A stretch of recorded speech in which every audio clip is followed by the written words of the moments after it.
10절을 제가 다시 한번 읽어보겠습니다. 10절. 다니엘이 이 조서에 왕의 도장이 찍힌 것을 알고도 자기 집에 돌아가는 것을 윗방에 올라가 예루살렘으로 향한 창문을 열고 전에 하던 대로 하루 3번씩 무릎을 꿇고 기도하며 그의 하나님께 감사하더라. 아멘. 우리 다니엘서 6장은 우리가 잘 아시는 말씀이죠. 다니엘이 사자굴에 들어가게 되는, 그러면서 거기서 죽지 않고 살아나오는 그런 과정을 그린 참 드라마틱한 그런 이야기가 나오는 장입니다. 왜 사자굴에 던져졌냐면 당시의 상황을 알아야 되는데, 당시에 강력한 왕이었던 이 다리오 왕이 있어요. 다리오 왕은 자기가 통치하는 그 지역에 120명의 고관들을 보냈어요. 지금 서울로 따지면 구청장식으로 다 구마다 120명의 사람을 곳곳에 다 하고, 또 그 사람네들이 잘하나 못하나를 총리 3명을 둬서 그 고위직 고관리들을 관리하게끔, 그러니까 고관리 120명을 관리하는 일들을 세우기 위해서 총리 3명을 시켰어요. 그 총리 3명 중에 한 명이 누구냐면 바로 다니엘이었어요. 여기까지는 문제가 없어요. 여기까지는 잘 지내왔는데, 다니엘이 아시다시피 너무 일들을 잘 처리하고 또 여기 보면 민첩하여 총리들과 마음이 민첩하다고 6장 3절에 나와 있어요. 그러니까 적재적소에 왕으로서는 최고의 일꾼이죠. 최고의 관리라고 할 수 있어요. 그래서 총리 3명에게 관리하던 것을 다니엘에게 총관리자로, 총지배인처럼 총관리자를 두려고 하는 그 순간부터 문제가 생겨요. 지금도 그러한 일들 많이 있잖아요. 같이 나눠서 할 때는 괜찮은데 꼭 이 대표자가 어떤 한 사람을 더 세워요. 나랑 같이 가던 사람인데 한 사람을 더 앞에 세워가지고 저 사람이 우리까지 관리하게끔 만든다고 생각해 보세요. 인간의 심리는 다 그런 것 같아요. 지금도 비슷한 일들이 많이 나오고 있죠. 하여튼 그런 상황이 있으니 이 총리 2명과 이 고위직 이 관리들이 가만히 있겠어요? 그러면서 무엇을 할까 고민하다가 오늘 말씀 읽었던 것처럼 12절 말씀에 나와 있는 것처럼 사람들이 구하는데 왕에게 구해야지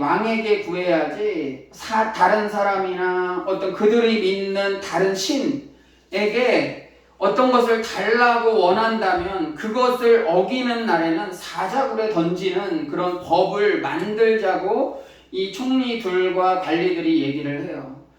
왕은 더 좋죠. 자기한테 집중할 수 있으니까 왕권을 위해서도 자기를 위해서도 신하들이 그렇게 하니까 그렇게 하자고 그러는 거예요. 그렇게 하자고 그랬어요.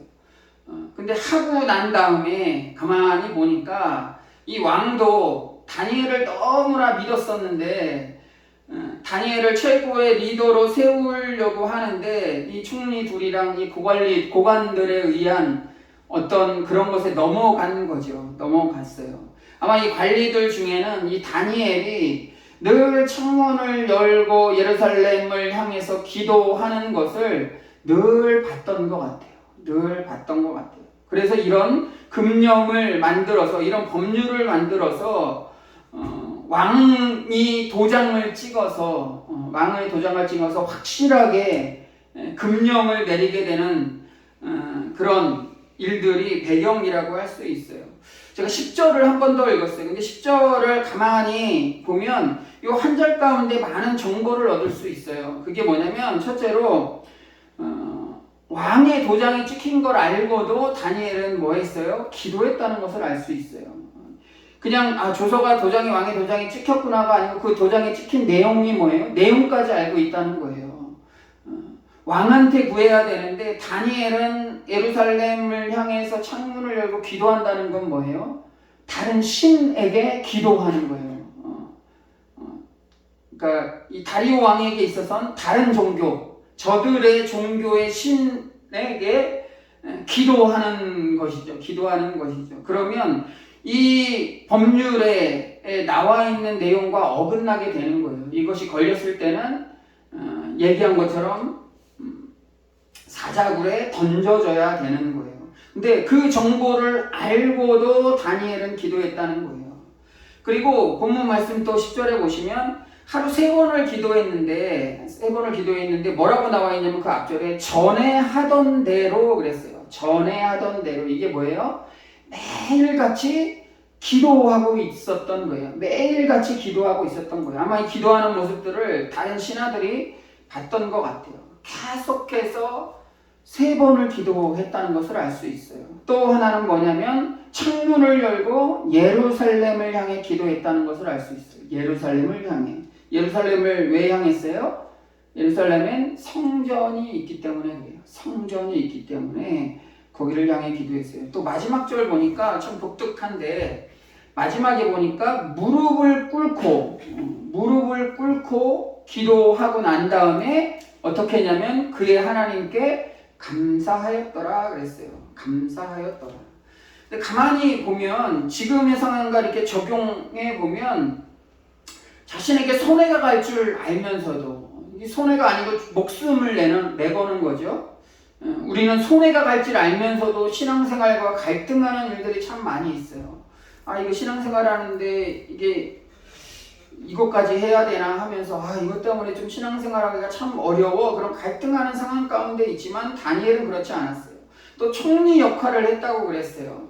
한 나라를 통치하는 총리의 역할 얼마나 바쁘겠어요. 지금 위정자들 많이 우리가 뭐라고 하고 비난도 하고 그러지만 어떤 한 일을 맡았다는 것은 굉장히 힘든 것 같아요. 신경도 많이 써야 되고 또 요즘처럼 인터넷에 유튜브에 신문에 하나 실수만 하면은 그냥 그 나라의 최고로 유명인이 돼요. 안 좋은 것으로 유명인이 돼요. 얼마나 조심조심해요. 얼마나 조심조심하겠어요.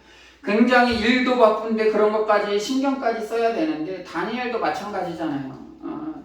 그 많은 일들을 하면서 그 지역을 관리하는 그런 일을 하면서 또 많은 사람들이 비난하는 그런 소리도 아마 들었을 거라고 생각이 돼요. 그런 상황 가운데서도 그는 바쁜 가운데서도 하루에 3번 기도했다고 했어요. 하루에 3번. 밥은 3번 꼬박꼬박 챙겨 먹으면서 기도할 시간은 없냐 이렇게 핀잔을 줄 수도 있지만 마치 우리가 기도가 말씀이 양식인 것처럼 기도는 뭐예요? 호흡이에요. 양식은 하루에 3번 먹고 난 다음에 좀 기간이 있지만 기도라는 것은 호흡이라고 그랬어요. 멈출 수가 없는 거예요. 멈출 수가 없는 거예요. 3번을 기도했다는 것은 기도의 사람이었다는 것을 알 수 있어요. 그래서 그냥 처한 곳에서 대충 주여 시간이 됐으니까 기도합니다 라고 했던 이 바리새인들처럼 형식에 맞춰서 하루 시간 정해놓고 기도하는 그런 형식적으로 기도드린 게 아니고 무릎 꿇고 기도했다는 건 뭐예요? 무릎 꿇고 기도했다는 것은 간절한 거예요. 간절한 거예요. 습관적으로 대충 시간을 정해놓고 기도한 게 아니고 그 마음에 간절함이 있다는 거예요. 간절함이 있다는 거예요. 창문을 열고 예루살렘으로 향했다는 것은 성전 중심적으로 움직였다는 거예요. 그냥 단순하게 교회 중심적으로 움직였다는 게 아니에요. 우리가 알고 있는 이 건물인 교회가 아니고 좀 더 넓은 의미의 교회. 우리가 교회라고 하면은 처치 이런 건물을 생각하는데 성경에 나와 있는 교회는 건물이 아니고 공동체예요. 주 예수 이름으로 모여서 함께 기도하고 나누는 그 모임이 바로 교회예요. 그래서 카타콤 같이 지하 무덤에서도 모이고 가정에서도 모이고 그 모인 그게 교회가 되는 거예요. 하여튼 예루살렘을 향해 기도하고 마지막으로 보면 하나님께 감사하였다고 그랬잖아요. 참 감사할 수 없는 상황이었는데 감사의 기도를 드렸어요. 저는 이 말씀을 보면서 묵상하면서 그런 생각을 했어요. 우리가 범사에 감사합시다 그러잖아요. 항상 기뻐하라, 쉬지 말고 기도하라, 범사에 감사하라. 이는 예수 안에서 너희에 향하신 하나님의 뜻이라고 말씀하면서 범사에 감사하라가 3번째 기록되어 있는 이유가 저는 이 말씀과 비슷하다고 생각이 돼요. 여기 말씀 보시면 무릎 꿇고 기도하면서 그의 하나님께 감사하였더라 그랬어요. 감사하였더라 그랬어요. 뭐가 먼저 있어요? 기도가 먼저 있다는 거예요. 기도로 시작하고 기도로 마칩시다. 우리 그런 얘기를 많이 듣잖아요. 기도로 시작하고 기도로 마칩시다. 그 가운데 기도로 시작하고 마치는 그 가운데 우리의 삶이 있는 거예요. 그 안에 감사가 있고 그 안에 예배가 있고 나눔이 있고 기쁨이 있고 그런 거예요. 그래서 기도로 시작하는 거예요. 예수님도 사역을 시작하기 전에 한적한 곳에 가셔서 기도하시고 난 다음에 그 다음에 사역을 시작하셨잖아요. 너무나 바빠 오늘은 기도할 시간이 없어 가면서 기도하지 이러지 않고 기도로서 하루의 시작을 했다는 것을 오늘 볼 수 있어요. 다니엘도 아마 하루 3번 기도하는 이 시간이 기도로 시작하고 기도로 마치고 또 중간에 또 기도하는 그 시간 이렇게 3번을 놓고 기도했던 것 같아요. 우리 교회 다니는 사람 중에도 보면 감사합니다 감사합니다 라고 하지만 이 감사합니다 말하는 사람들 앞에서는 웃으면서 감사합니다 하지만 또 뒤에서는 헐뜯고 또 저주하는 말까지 하는 것을 종종 이렇게 보게 돼요. 겉으로 감사한 척하고 겉으로 믿음인 척하는 것은 한계가 있는 거예요. 어느 순간에 우리의 온전한 우리의 아주 오리지널한 모습이 보일 수 있어요. 그게 우리의 믿음인 거예요. 그게 우리의 믿음인 거예요. 겉으로 보여지는 그런 가면을 쓰고 신앙생활 하기에는 한계가 있다는 거예요. 정말 우리의 삶이 바뀌기 위해서는 가장 먼저 해야 되는 게 기도로 시작하는 거예요. 기도로 시작하는 거예요.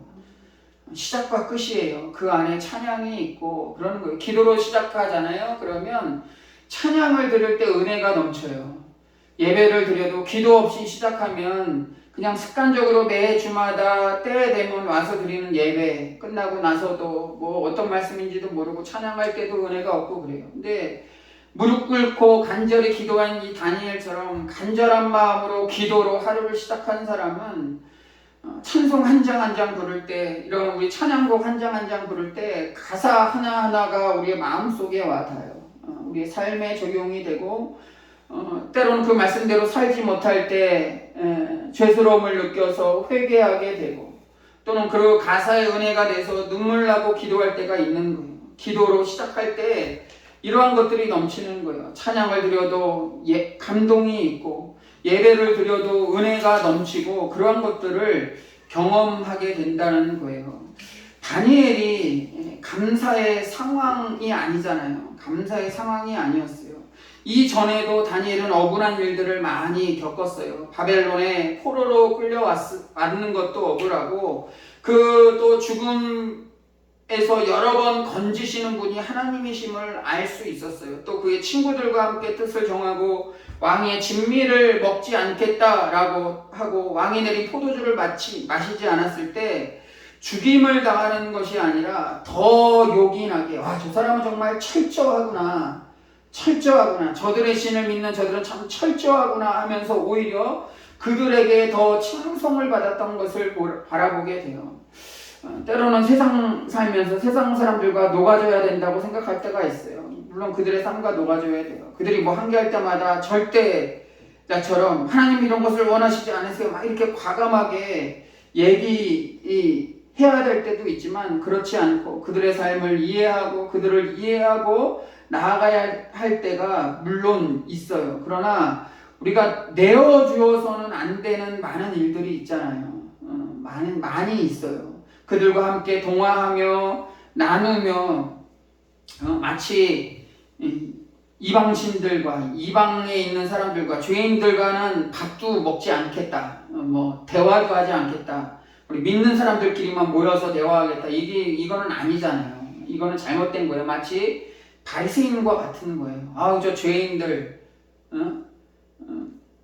사마리아 사람들을 향해서 개 취급하고 죄인들 취급하고 그런 상황에 있으면 안 된다는 거죠. 우리 함께 사랑으로 나눠주고 함께 대화하며 나아가는 것은 물론이지만 우리가 양보를 하지 않아야 되는 것이 있어요. 양보를 하지 않고 믿고 우리의 신앙을 흔들어 놓는 그런 일들에 대해서는 철저하게 나아가야 된다는 거예요. 철저하게 나아가야 된다는 거예요. 그럴 때 그럴 때 세상이 우리를 바라보는 게 달라지는 거예요. 근데 가만히 보면 우리가 많이 비난받는 상황 가운데 있다고 그러잖아요. 왜 가만히 그런가 봤더니 세상 사람들은 돈을 좋아해요, 싫어해요? 너무 좋아해요.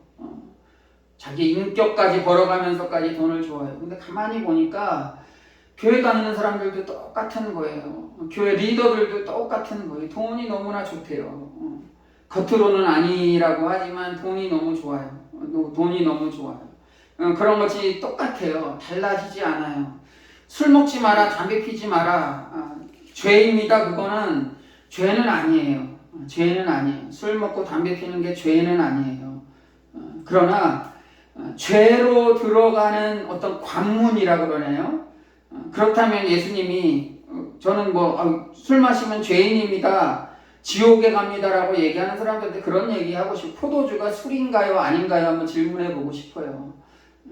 포도주는 술 아닙니다라고 하면 할 말 없지만 포도주도 술 아닌가요? 하면 예수님은 물을 뭐로 만드셨어요? 포도주로 만드셔서 사람들에게 나누어 맛있게 먹게끔 나누어 줬잖아요. 물론 그 안에는 상징적인 의미들이 있지만 그러나 술로 인해서 많은